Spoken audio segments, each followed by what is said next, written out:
আসসালামু আলাইকুম প্রিয় শিক্ষার্থীবৃন্দ, আপনাদেরকে অনেক অনেক শুভেচ্ছা ও অভিনন্দন জানিয়ে আজকের এই ক্লাসটি শুরু করতে যাচ্ছি। প্রিয় শিক্ষার্থীবৃন্দ, আমরা গত কয়েকটি টিউটোরিয়ালে কয়েকটি সৃজনশীল প্রশ্নের উত্তর নিয়ে আলোচনা করেছি। তারই ধারাবাহিকতায় আজকের এই টিউটোরিয়ালে আমরা আরও একটি সৃজনশীল প্রশ্ন এবং এর উত্তর নিয়ে আলোচনা করব। আজকে আমরা ষষ্ঠ সৃজনশীলটি নিয়ে আলোচনা করব। আজকের এই সৃজনশীল প্রশ্নটির উদ্দীপকটি হচ্ছে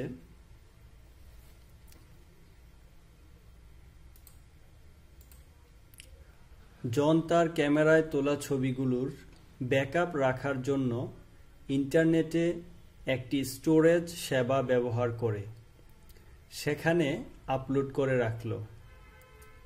এরপর সে তার টাইপিং স্পিড বাড়ানোর জন্য কিবোর্ডে টাইপিং প্র্যাকটিস করতে লাগল। প্রিয় শিক্ষার্থীবৃন্দ, জন সে তার ক্যামেরার মাধ্যমে কতগুলো ছবি তুলেছে এবং ছবিগুলোকে সংরক্ষণ করে রাখার জন্য সে ইন্টারনেটের একটি স্টোরেজ সেবা ব্যবহার করেছে এবং সে তার টাইপিং স্পিড বাড়ানোর জন্য কিবোর্ডের মাধ্যমে টাইপিং প্র্যাকটিস করেছে। তো এখন আমরা দেখি যে এই উদ্দীপকের আলোকে কি কি প্রশ্ন রয়েছে। প্রথম প্রশ্নটি হচ্ছে সিডিএমএ কি? দ্বিতীয় প্রশ্নটি হচ্ছে সিগন্যালের পারস্পরিক রূপান্তরে এই যন্ত্রটি ব্যবহৃত হয়, ব্যাখ্যা করো।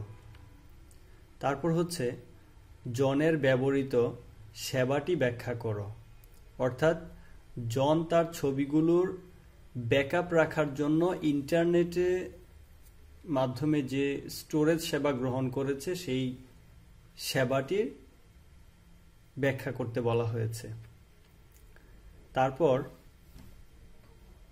টাইপিং স্পিড বাড়ানোর জন্য জন যে কাজটি করছিল তার ডেটা ট্রান্সমিশন মেথড আলোচনা করো, অর্থাৎ জন তার টাইপিং স্পিড বাড়ানোর জন্য সে যখন কিবোর্ডে টাইপ করছিল সেই কিবোর্ডের থেকে যে ডেটাগুলো কম্পিউটার বা ল্যাপটপে ট্রান্সমিট হচ্ছিল সেটির ট্রান্সমিশন মেথড ব্যাখ্যা করার কথা বলা হচ্ছে। প্রিয় শিক্ষার্থীবৃন্দ, এখন আমরা দেখি এই প্রশ্নগুলোর উত্তরে কি রয়েছে। প্রথম প্রশ্নটি হচ্ছে সিডিএমএ কি? আর উত্তরটি হচ্ছে সিডিএমএ বা কোড ডিভিশন মাল্টিপল অ্যাক্সেস হলো একটি অ্যাডভান্সড ডিজিটাল ওয়্যারলেস প্রযুক্তি। অর্থাৎ একটি টাওয়ারের অধীনে অনেকগুলো মোবাইল অপারেটর থাকতে পারে, একই সময়ে অনেকগুলো মোবাইল থেকে কল আসতে পারে বা যেতে পারে। সেক্ষেত্রে এই কলগুলো কিভাবে ট্রান্সমিট করা হবে বা স্থানান্তর করা হবে সেই জন্য বিভিন্ন পদ্ধতি ব্যবহার করা হয়। তার মধ্যে একটি হচ্ছে কোড ডিভিশন মাল্টিপল অ্যাক্সেস। প্রতিটি অপারেটরের জন্য আলাদা আলাদা করে কোড দেওয়া থাকে যার মাধ্যমে সবগুলো গ্রাহকের কল একই সময়ে স্থানান্তরিত হতে পারে। আশা করি বুঝতে পেরেছেন। দ্বিতীয় প্রশ্নটি হচ্ছে সিগন্যালের পারস্পরিক রূপান্তরে এই যন্ত্রটি ব্যবহৃত হয়, ব্যাখ্যা করো। উত্তরটি হচ্ছে সিগন্যাল বলতে সময়ের সাথে সাথে ভোল্টেজের পরিবর্তনকে বোঝায়। ডেটা কমিউনিকেশনে সিগন্যাল ট্রান্সমিট হয় ভোল্টেজের ওঠানামার মাধ্যমে। উদ্দীপকে ব্যবহৃত যন্ত্র হলো কিবোর্ড। এর সাহায্যে সিগন্যাল রূপান্তর ঘটে। যখন কিবোর্ডের কোনো কি চাপা হয় তখন বাসের মধ্য দিয়ে ডেটার বিটসমূহ সিগন্যাল আকারে স্থানান্তরিত হয়। অর্থাৎ আমরা যখন টাইপ করি তখন কিবোর্ডে কোনো একটি কি যখন আমরা প্রেস করি তখন বাস বলতে এখানে তারের মূল যে তারটি রয়েছে সেটির কথা বলা হয়েছে। তো এই তারের মধ্য দিয়ে যে ক্যারেক্টারটি আমরা প্রেস করেছি সেই ক্যারেক্টারের জন্য যে বিটগুলো তৈরি হয়েছে সেগুলো সিগন্যাল আকারে স্থানান্তরিত হয়। এরপর অন্য কোনো কি চাপা হলে ভিন্ন সিগন্যাল স্থানান্তরিত হয়, অর্থাৎ এরপরে যখন আরেকটি কি চাপা হয় তখন ভিন্ন রকমের আরেকটি সিগন্যাল তৈরি হয় এবং এটি ট্রান্সমিট হয়। আশা করি বুঝতে পেরেছেন। তারপরের প্রশ্নটি হচ্ছে জনের ব্যবহৃত সেবাটি ব্যাখ্যা করো। উত্তরটি হচ্ছে জন তার ছবিগুলোর ব্যাকআপ রাখার জন্য ইন্টারনেটে একটি স্টোরেজ সেবা ব্যবহার করে সেখানে আপলোড করেছিল। ইন্টারনেট বা ওয়েবে সংযুক্ত হয়ে কিছু গ্লোবাল সুবিধা ভোগ করার যে পদ্ধতি তা হচ্ছে ক্লাউড কম্পিউটিং।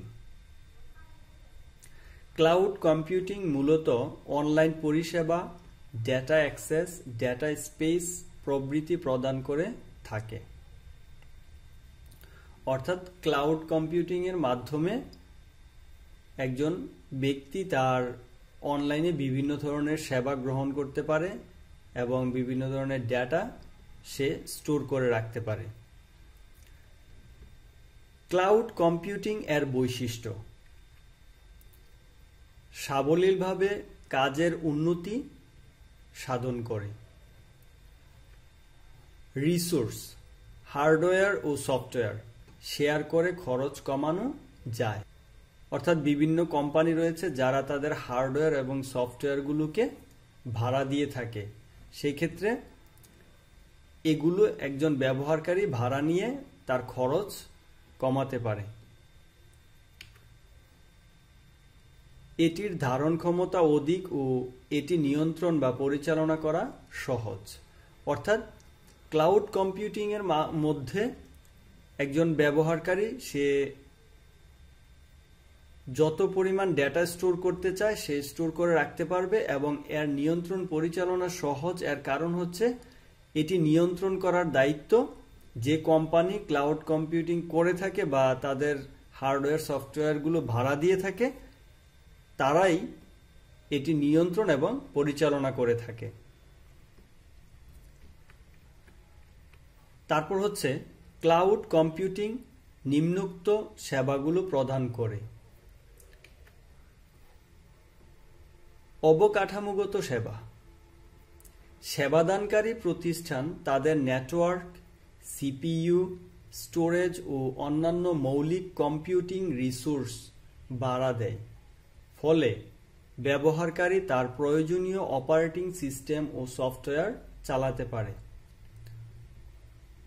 প্রিয় শিক্ষার্থীবৃন্দ, যে কথাটি আমি পূর্বে বলেছি যে ক্লাউড কম্পিউটিং সেবাদানকারী যে প্রতিষ্ঠান রয়েছে তারা তাদের সিপিইউ, স্টোরেজ এবং আরও বিভিন্ন জিনিস ভাড়া দিয়ে থাকে যেগুলো একজন ব্যবহারকারী ভাড়া নিয়ে ব্যবহার করতে পারে।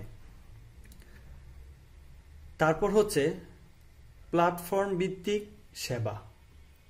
ক্লাউড সেবাদানকারী প্রতিষ্ঠানের প্রয়োজনীয় hardware, operating system, web server, database, program, execution পরিবেশ ইত্যাদি ভাড়া দিয়ে থাকে যাতে ব্যবহারকারী সহজে অ্যাপ্লিকেশন ডেভেলপ ও তা পরিচালনা করতে পারে।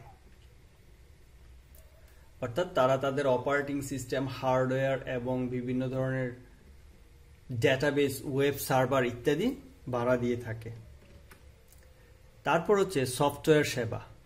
সেবাদানকারী প্রতিষ্ঠানের উন্নয়ন করা অ্যাপ্লিকেশন সফটওয়্যার ব্যবহারকারীগণ ভাড়ার বিনিময়ে ইন্টারনেটের মাধ্যমে চালাতে পারেন। অর্থাৎ সেবাদানকারী প্রতিষ্ঠান তারা যে বিভিন্ন সফটওয়্যারগুলো ভাড়া দিয়ে থাকে সেগুলো তারা নিজেরাই আপডেট করে থাকে, আর সেই আপডেট করা সফটওয়্যারগুলো একজন ব্যবহারকারী সে ভাড়ার বিনিময়ে নিতে পারে। আশা করি বুঝতে পেরেছেন। তারপর হচ্ছে ঘন টাইপিং স্পিড বাড়ানোর জন্য জন যে কাজটি করেছিল তার ডেটা ট্রান্সমিশন মেথড আলোচনা করো। তো এর উত্তরে আছে কিবোর্ডে টাইপিং এর ক্ষেত্রে অ্যাসিনক্রোনাস ট্রান্সমিশন মেথডে ডেটা ট্রান্সমিট হয়ে থাকে। যে ডেটা ট্রান্সমিশন সিস্টেমে, এখানে ট্রান্সমিশন হবে, যে ডেটা ট্রান্সমিশন সিস্টেমে প্রেরক হতে ডেটা গ্রাহককে ক্যারেক্টার বাই ক্যারেক্টার ট্রান্সমিট করা হয় তাকে অ্যাসিনক্রোনাস ট্রান্সমিশন মেথড বলে। প্রিয় শিক্ষার্থীবৃন্দ, অ্যাসিনক্রোনাস ট্রান্সমিশন কাকে বলে এটা আমরা যখন ডেটা ট্রান্সমিশন মেথড নিয়ে আলোচনা করেছিলাম সেখানে আমরা জেনেছি। তারপর হচ্ছে কিবোর্ড থেকে কম্পিউটারে ট্রান্সমিটের ক্ষেত্রে প্রতিটি ক্যারেক্টারের জন্য 8টি বিটের সামনে একটি স্টার্ট বিট এবং শেষে এক বা দুটি স্টপ বিট যুক্ত করে ট্রান্সমিট করা হয়। অর্থাৎ আমরা যখন কিবোর্ডে একটি ক্যারেক্টার প্রেস করি, এই একটি ক্যারেক্টারের জন্য 0 এবং 1 এর সমন্বয়ে 8টি বিট তৈরি হয়, আর এই 8টি বিটের শুরুতে একটি স্টার্ট বিট এবং শেষে একটি বা দুটি স্টপ বিট যুক্ত হয়ে এই ডেটাগুলো একসাথে ট্রান্সমিট হয়ে থাকে। এই মেথডের উল্লেখযোগ্য বৈশিষ্ট্যগুলো হলো যে কোনো সময় প্রেরক ডেটা পাঠাতে পারে, অর্থাৎ কিবোর্ড থেকে যে কোনো সময়ে আমরা ডেটা পাঠাতে পারি।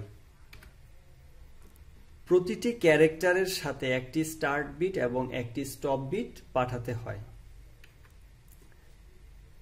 একটি করে ক্যারেক্টার ট্রান্সমিট করার মাঝখানে বিরতির সময় সমান নাও হতে পারে, অর্থাৎ আমরা একটি ক্যারেক্টার প্রেস করে আরেকটি ক্যারেক্টার যে প্রেস করব এই মাঝখানের সময়টা সবসময় সমান নাও হতে পারে। তারপর হচ্ছে গতি ও দক্ষতা কম। তারপর প্রেরক স্টেশনে প্রাইমারি স্টোরেজ ডিভাইসের প্রয়োজন হয় না, অর্থাৎ প্রেরক যেমন কিবোর্ড থেকে কম্পিউটারে বা ল্যাপটপে ডেটা পাঠানোর সময় কিবোর্ডের মধ্যে স্টোরেজ ডিভাইস প্রয়োজন নেই, যে আমি অনেকগুলো ডেটা একসাথে তৈরি করে স্টোর করে রাখলাম তারপর এই ডেটাগুলো একবারে সেন্ড করলাম, সেটার প্রয়োজন হয় না।